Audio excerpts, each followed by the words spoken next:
Good. Excuse me. Good morning.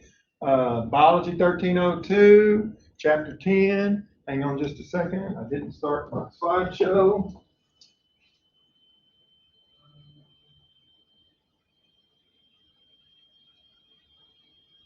Sorry about that. So, Chapter 10, Patterns of Inheritance. Still talking about DNA. Gregor Mendel was one of the first people to study genetics in a systematic way. Remember, he grew those pea plants, and he came up with the idea of the 3-to-1 ratio and the 9-to-3 to 3-to-1 ratio for the dihybrid cross and the monohybrid crosses. He worked out patterns of inheritance well before DNA or chromosomes were studied. He was able to determine if I take this particular pea plant and cross it with this particular pea plant, I expect the results to be this. Recall that a gene is a portion of DNA whose sequence of nucleotides, A's and C's and T's and G's, encodes a different protein.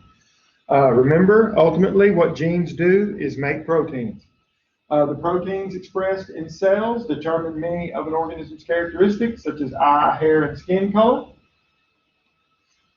Chromosomes are packages of genetic material, remember, found in the nucleus, normally in this very loose, unwound situation. It starts to wind up when it gets ready to duplicate, and ultimately this is what chromosomes look like. Each chromosome contains many different genes for controlling many different things. Human beings have 46 chromosomes in total. We get 23 from each of our parents. When the male and female gamete skews, here's the sperm with its 23, the egg with its 23. Fertilization occurs, we get a zygote that has all 46 chromosomes. After fertilization, the zygote is then a diploid cell, has 2 sets of chromosomes. In other words, it's got a chromosome 1 from mom and a chromosome 1 from dad, a chromosome 2 from mom, a chromosome 2 from dad, a sex chromosome from mom, a sex chromosome from dad. Each of those chromosomes is a member of a homologous pair. If you look, here's the chromosome 1, 2, 3, 4, 5, etc. And then here are the sex chromosomes. And this just happens to be the karyotype of a male because I see an X and a Y. Diploid cells have 2 alleles for each gene. Here's the gene A, locus, and locus simply means location. Locus is the singular term. If we talk about this locus and this locus, the plural is loci, L-O-C-I. But again, you see B and then D. Don't have a C for some reason, I'm not real sure. But these are all alleles. This is a gene for controlling something. This is a gene for controlling the same thing. Maybe this is for green eyes, and this is for blue eyes, and this is for red hair, and this is for blonde hair. And this is for straight little fingers, and this is for bent little fingers. Yes, the little finger, some people have their little finger that does like this, and other people, their little fingers at that top joint do that. It's called straight and bent little fingers. And that is, in fact, a genetic trait. Mutations create new alleles. Again, mutations are changes in DNA. Often they call altered proteins, cause an altered protein to be produced. Here we have 2 alleles of the F gene, the wild type, which is the original. Here's the mutated gene.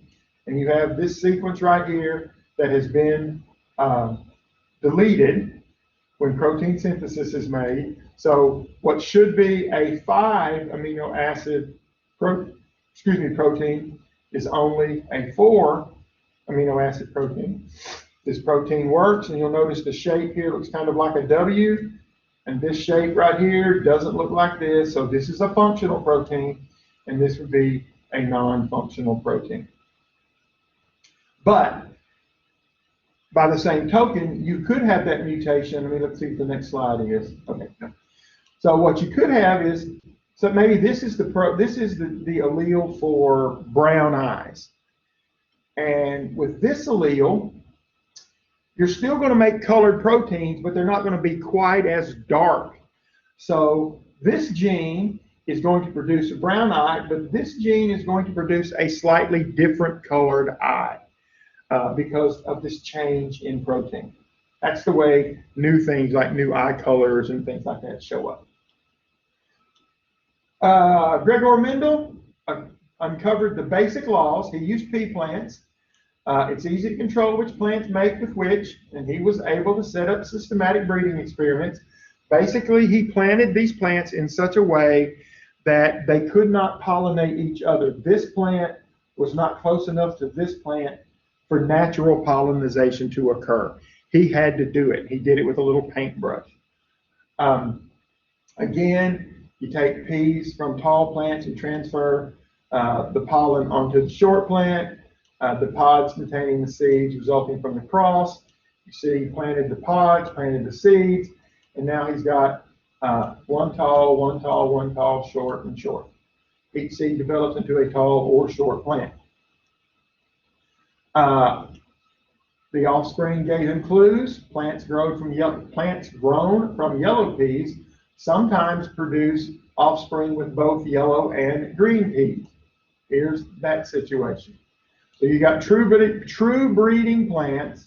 You got the green, you have the yellow, and then here you have the yellow plant, but it's producing, see, there's my 3-to-1 ratio.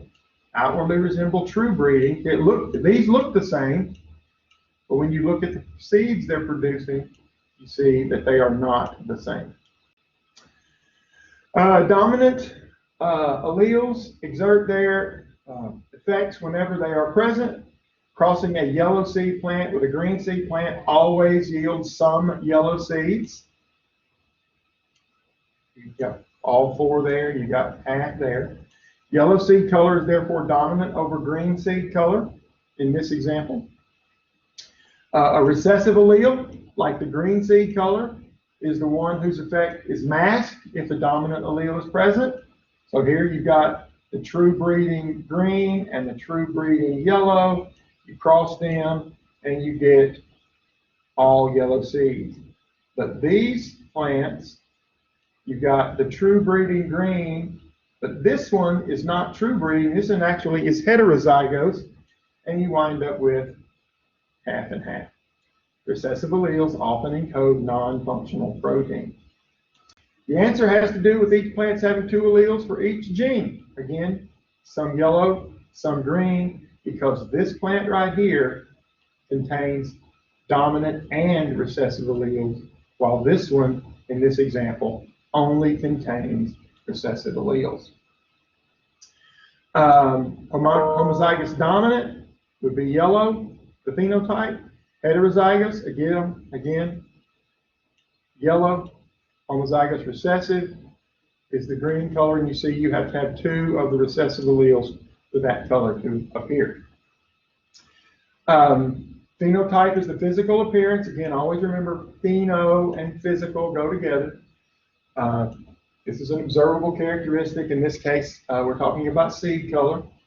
The phenotype is determined by how the alleles interact with each other. The fact that this one yellow one shows dominance over this green allele, we're going to get yellow. So it takes two copies again of the recessive allele to get green color in this example.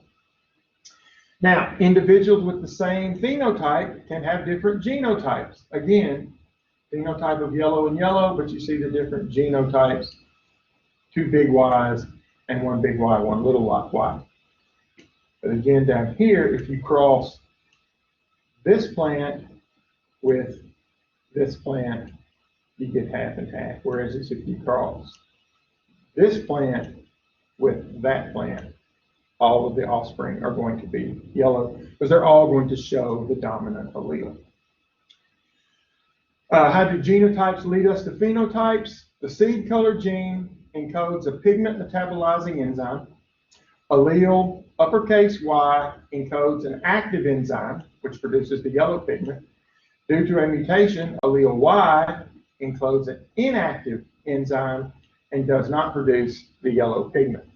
So here you have the little y, but here you have the ones with big Y. These are true breeding organisms. This is a true breeder. This is a true breeder. Here is your one that gives you the 3-to-1 ratio. A Punnett square, again, we talked about Punnett squares in the past. Here is our female gamete with the big Y, little y. Here's the female, here's the egg, y'all get it in a minute. This is the sperm with the big Y, little y. And here we're going to have one with two big Y's, big Y, little y, big Y, little y. But all three of these are going to be yellow. Only way to get the green is to have two copies of the smaller allele. Again, start with the crossing of heterozygote organisms. You have the big Y, little y, big Y, little y. Again, this is a monohybrid cross. Punnett squares show how the alleles separate during meiosis.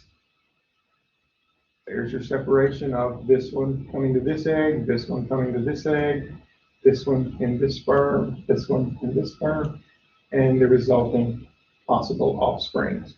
And again, we see that 3-to-1 color ratio. Again, you have a genetic genotype ratio of 1 to 2 to 1, but the phenotype ratio is 3 to 1.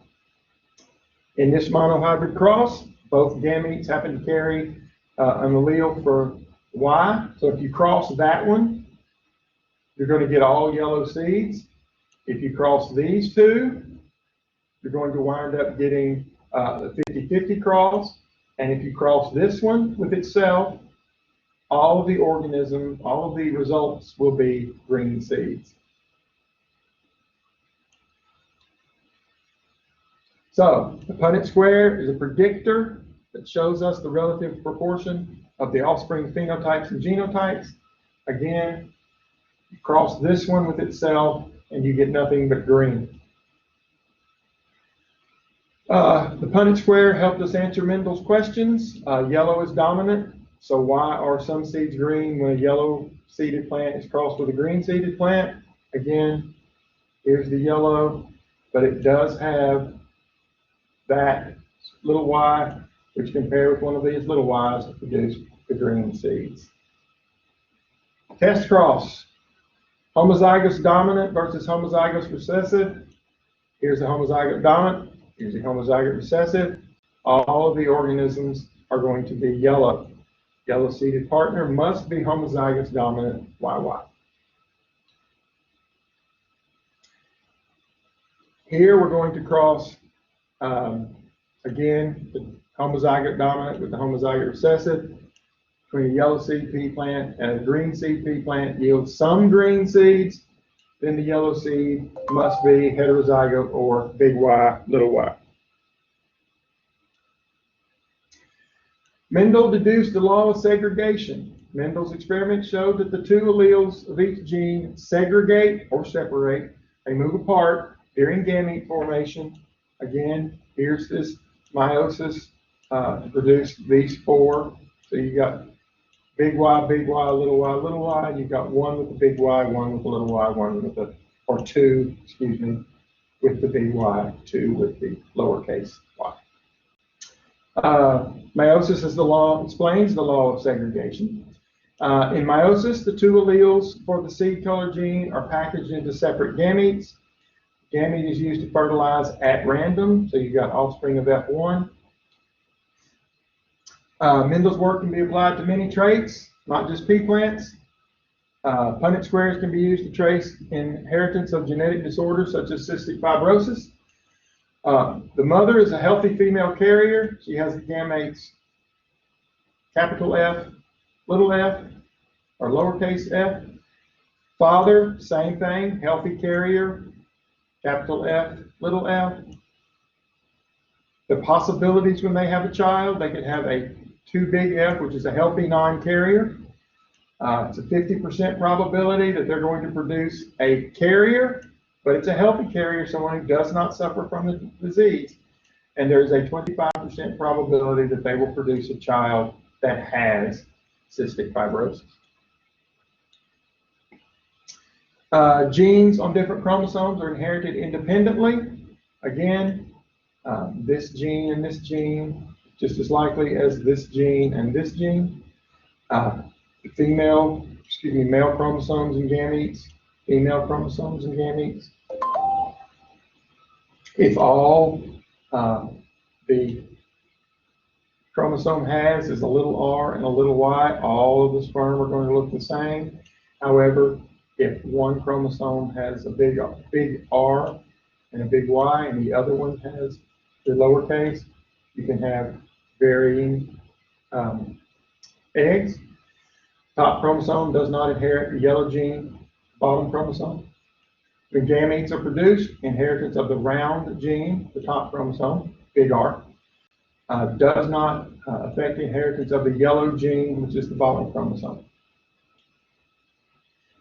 Dihybrid crosses, again, two genes on different chromosomes can be shown in one large Punnett square. You can actually make these much larger than this as well. You can make a trihybrid cross or a four hybrid cross. Just the square gets much, much bigger and more unyielding. The allele for each gene is shown in the separate parent gametes and offspring. We have round in yellow, we have round in green, we have wrinkled in yellow, we have wrinkled in green. This is that 9 to 3 to 3 to 1 ratio I mentioned earlier. You count the purple, you have 1, 2, 3, 4, 5, 6, 7, 8, 9. You count the sort of dark, sort of the orangey kind of color, you see 1, 2, 3. If you see the green, you see 1, 2, 3, and then the blue, there's 1. So that's 9 to 3 to 3 to 1. And if you look, here's the one gamete with, this is the genotype of the father, this is the genotype of the mother. See, each one is heterozygous for each trait. So dad could produce R big Y, R, little R, big Y, little R, little Y. Mom produces the same thing. And then you just bring the letters down. Bring this R into every one of these boxes. And you put this R into every one of these boxes. And then you put this Y into every one of these boxes, and this Y into every one of these boxes. And you do that with all the columns and rows, and you wind up with the genotype for the organism. And then you just analyze. If it's got one big R, then it's going to be round. If it's got one big Y, it's going to be yellow. If it has two little R's, it's going to be wrinkled. If it's got two little Y's, it's going to be green. And so you just analyze those things to determine what the differences are.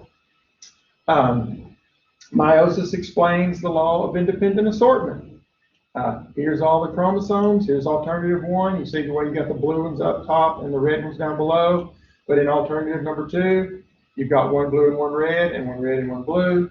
And if you look out here, you have chromosomes that look this way, both blues or both reds, and here you've got one blue, one red, one blue, one red. So independent assortment. This chromosome is going to sort itself independently of this one and any others that happen to be there. The product rule is a useful shortcut. We know that we're going to have to calculate probabilities for 2 or more genes at the same time. Using Punnett squares is cumbersome. The product rule is simpler. Just multiply the individual probabilities for each gene. Probability of this is going to be 1/8. If you multiply 1/2 times 1/2 times 1/2, you know, if you take this individual right here, it's going to be a 1 to 2 probability that we're going to get this. This is going to be also a 1 to 2, a 1 to 2 probability. This one is going to be half or going to be this. So if you take a half times a half times a half, you get 1/8. So the probability that the offspring of this trihybrid cross is a full, complete heterozygote for each trait is 1 out of 8, or 1/8. And if you add one more for a 4th gene, you would simply then multiply 1/8 times 1/2, which would give us 1/16, and so on, and so on. Again, the product rule of multiplication. This is just an example of the way it was done. You have 1/8, 1/2 times 1/2 times 1/2. Again, you've got the heterozygote here, the heterozygote here, And the probability that you're going to produce a heterozygote is again 1 out of 2. Genes on different chromosomes are inherited separately. We've been discussing genes about peas. This is a fruit fly. This is the kind of fly they're going to use in a genetics lab.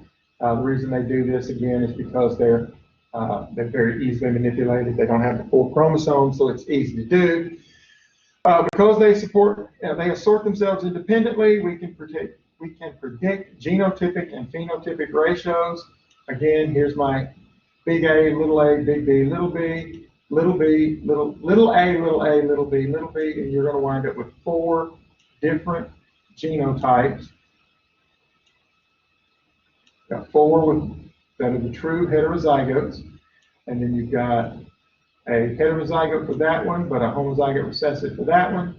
You got a heterozygote for this one, but homozygote recessive for that one, heterozygote for that one, and then there is the complete homozygous recessive organism. And again, if you look, body color, wings, and usually something to do with eyes. Those eyes look a little bigger than those eyes. But you've got a white body and a darker body. You've got big wings, very little width, what are called vestigial wings, and then body color gray and black, wings normal and vestigial. Oh, okay, we're only looking at 2. Excuse me, I apologize. We're only looking at 2 different traits there.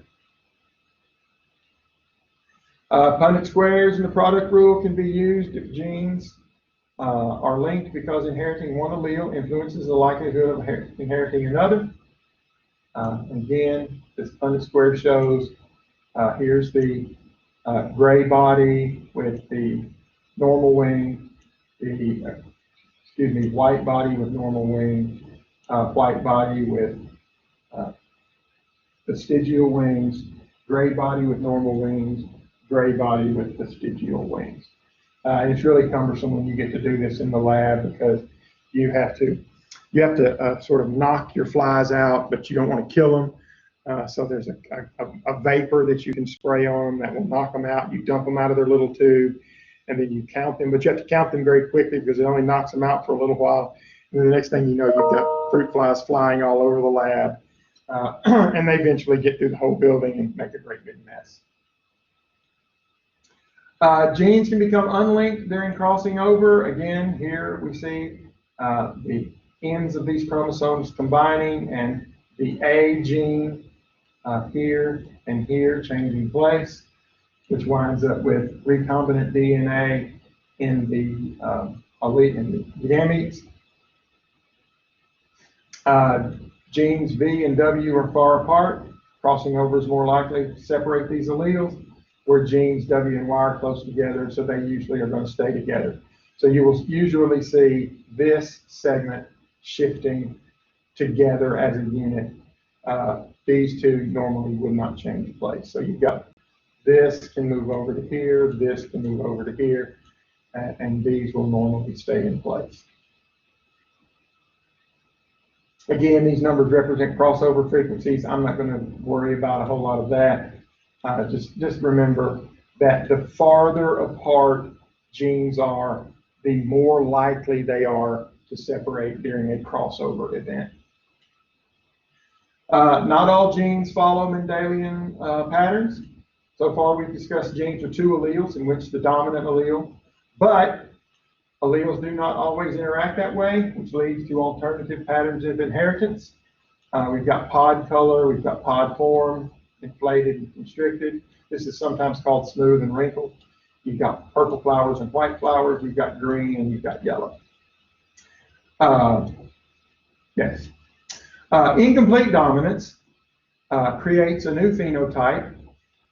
This occurs when the red in this particular flower, which is called a snapdragon, the red is dominant, but it is not completely dominant over white.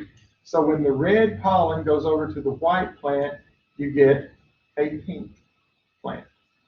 Again, red, and here they use the red 2 and red 1. I have seen this also done with the capital and lowercase letters. It works just as well, as long as you remember that at the heterozygote, the big R, little r would represent the pink color. Again, when you have the red allele and the white allele are both present, you get the intermediate color, which is pink. If red were dominant, heterozygotes would be red. So the dominance is not complete. Again, red is dominant. It is just not completely dominant. It shows what is called incomplete dominance. Codominance is where if either allele is there, it's going to show. And the classic example of codominance in human beings is blood types. Human beings have four what are referred to as blood groups.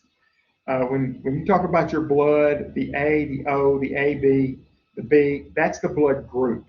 Your blood type includes something called an RH factor, and that's a similar thing, but we're talking about that right now. Right now, we are talking about blood groups.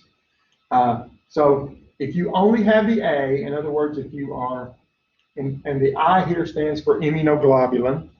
So if your immunoglobulin protein is A on one gene and A on the other gene, you only produce the A molecule on the surface. So this is a type A. It's technically group A, but we won't quibble. If you only produce the B on your immunoglobulins, you have B here, or this little I represents there's no one there. There is no immunoglobulin present on that gene. You get the B, there's B. If you are AB, in other words, you have a gene for A and a gene for B, you produce both, and you see you have the A and B proteins in the surface of your red blood cells. And if you do not have either, then there's no surface molecules, you are type O, and that's what that looks like. And that's what we determine to determine who can get whose blood. The heterozygote genotype is immunoglobulin A and immunoglobulin B, produces type AB blood. Here it is. Since the A and B are codominant, both of them are equally expressed, so you get equal numbers of A and Bs. In pleiotropy, one gene has multiple functions at the phenotypic level. For example, a gene might affect more than one biochemical pathway. Here's a singer, songwriter, player that suffers from Marfan syndrome. It's an example of pleiotropy. There's a mutation in the gene that's producing connective tissue, causes connective tissue defects in the eyes, the bones and joints, the heart and lungs. In the eyes, these folks are prone to having cataracts and lens dislocation. The lens is not properly set in their eyes. They have excessive growth in the bones, hands, legs, and toes. They have a sunken chest, and they tend to have very long limbs. Therefore, they tend to be very tall usually. Their heart and lungs, they have a stretched or weak aorta. They have heart valve problems, and they are prone to collapsed lungs, all because of a gene that is messing up the production of connective tissue. And all of these connective tissue issues can be the result of having Marfan syndrome. Sex-linked traits. Sex-linked genes have a unique inheritance pattern. Again, human beings have one pair of sex chromosomes. Males have an X and a Y. Females have an X and an X. Things that are carried on the X chromosome tend to be apparent in men. They are passed on to them from their mothers. So here's the female with two X chromosomes, and that little bitty piece of genetic material right there is what makes a man. That's the Y chromosome. In humans, females have two X's, males have an X and a Y. Most human sex-linked traits are controlled by genes on the X chromosome, so they are called X-linked traits. Whichever allele males have on their single X chromosome is the one that is going to be expressed as a phenotype. The Y chromosome does not have alleles for the X-linked genes. Therefore, this is looks like an example of hemophilia, where the mother is a carrier, healthy blood gene, and a hemophilic blood gene. Dad has the healthy gene, but he doesn't have anything over here. So if mom's healthy gene and dad's healthy gene get together, they make a healthy daughter. If dad's healthy gene and mom's hemophilic gene get together, they're going to have a healthy daughter, but she's going to be a carrier for the disease.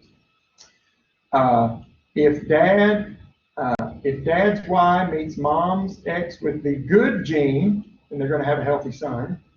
But if mom's poor gene is met up with by dad's Y chromosome, the son will in fact have hemophilia. And again, hemophilia is that disease where your blood does not clot properly. X-linked recessive disorders affect more males than females. You see here, healthy daughter, healthy son, carrier daughter, son with the disease. So in this situation, only sons will have the disease. What would it take for a girl to be born with hemophilia? Not only would her mother have to carry the condition, but her dad would have to have the condition. And historically, very few women would have hemophilia because very few of these men, if they had the condition, very few of these men are going to live long enough to start producing children. X inactive traits, double dosing. Each cell in the XX individual, such as these female cats, randomly inactivate one X chromosome. The genes on the activated chromosome won't be used to produce protein. So you have an orange activation, orange inactivation here, black inactivation here. Both of them are XX. This is a kind of cat called a calico, and almost all calico cats are female because of this situation. If the cat only got one of these, then it would be a completely orange cat. If it got one of these, it would be a black and white cat. If it got this, it would be an orange and white cat. So it takes two copies to produce the black and orange coloration that is typical of a calico. X chromosomes are randomly inactivated. This cat has both orange and black alleles for fur color. Some of her cells express the orange while others express the black, so you get the calico coding. Pedigrees show family relationships and phenotypes. This pedigree particularly tracks what is called achondroplasia, which is a type of dwarfism. It is an autosomal dominant characteristic. So you say here is grandparents, their children, and their children's spouses, and their grandchildren. You see female did not have it, male had it, transferred to one son and two daughters. This one son married a normal female, passed it on to one child. This female married a normal male, and again, I hate the word normal, passed it on to one female. If there were any carriers, we knew they were carriers, they would be signified by a half-filled circle. Classically, you can look up human pedigrees, and the one you usually see written about on the internet is hemophilia, and that is generally the European royal family, beginning with Queen Victoria, I believe, Queen Victoria and her offspring and her offspring's offspring that have the condition. This pedigree tracks albinism. Okay, here's a carrier and here's a carrier. Produce another carrier and another carrier. This is two different families, by the way. Here's where they intermarried between those two families to produce the two albino children. Here's the X-linked trait of color blindness. Here's a mom that is a carrier, dad with normal vision. Here's a carrier female. Here's a male with color blindness. He produced two daughters that were colorblind, or that were carriers, but this daughter produced two sons that were colorblind. The environment can alter phenotypes. For example, Siamese cats have a mutation in gene or an enzyme responsible for the pigment production in their fur.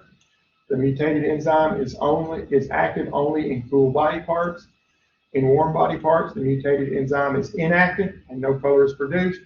That's why the ends of the feet, the tail, the ears, and the face, that's the area that tend to be the coolest. So they get the darker fur, so the fur will be warmer. The animal will be warmer because of the dark fur. Some traits depending on multiple genes. For example, human skin color is a polygenetic trait. It's affected by more than one gene. Got very pale skin, very dark skin, and then all sorts of ranges in between.